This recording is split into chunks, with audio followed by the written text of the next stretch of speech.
స్థానిక ఎన్నికలకు ముందు కులగణన ఆ ఆలోచనతో ప్రభుత్వం పనిచేస్తుంది. క్యాస్ట్ సెన్సస్ విషయంలో ఆందోళన అక్కర్లేదు. బీసీ కమిషన్ చైర్మన్ నిరంజన్ ఆసక్తికర వ్యాఖ్యలు.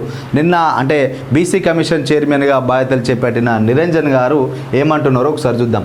లోకల్ బాడీ ఎన్నికల ముందే బీసీ కులగణన చేయాలని ప్రభుత్వం ఆలోచిస్తున్నదని BC commission chairman Niranjan Reddy ఆసక్తికర వ్యాఖ్యలు చేశారు. శనివారం ఓ న్యూస్ ఛానల్తో మాట్లాడిన ఆయన సమాజ శ్రేయస్సు తన ప్రధాన ఎజెండా అని, సమాజంలో శ్రేయస్సు ఉండాలంటే జనాభాలో మెజారిటీ ఉన్న బీసీలు తమ వాటా కావాలని కోరుతున్నారన్నారు.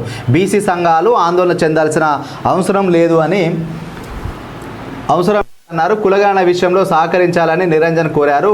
గత బీసీ కమిషన్ కులగణన విషయంలో ఎంత మేరకు పనిచేసిందో వివరాలు తెప్పించుకొని వాటిని పరిశీలించి తర్వాతి చర్యలు చేపడతామని స్పష్టం చేశారు. మొత్తానికైతే బీసీ కమిషన్ ఏర్పాటు చేసి దాని కమిషన్గా ఉన్న నిరంజన్ కొంత సానుకూలంగా బీసీలకు న్యాయం చేసే విధంగా, అంటే బీసీల కులగణన జరిగిన తర్వాతే స్థానిక సంస్థలు నిర్వహించాలని గతంలో ఉన్న బీసీ శాఖ మరి ఏం బీసీల కులగణన సెన్సస్ క్యాస్ట్ వైజ్ బీసీలో చాలా కులాలు ఉంటాయి. ఆ క్యాస్ట్ వైజ్ ఈక్వేషన్స్ తీసి మరి ఎంత మంది ఉన్నారు, వాళ్ళకు ఏ ప్రాతిపదిక రిజర్వేషన్ వేయాలనేది చెప్పి ఆ లెక్కలు తెప్పించుకొని మళ్ళీ విధంగా కొత్తగా సర్వే చేసి కూడా బీసీలకు న్యాయం చేస్తా అని మాట ఇవ్వడం జరిగింది.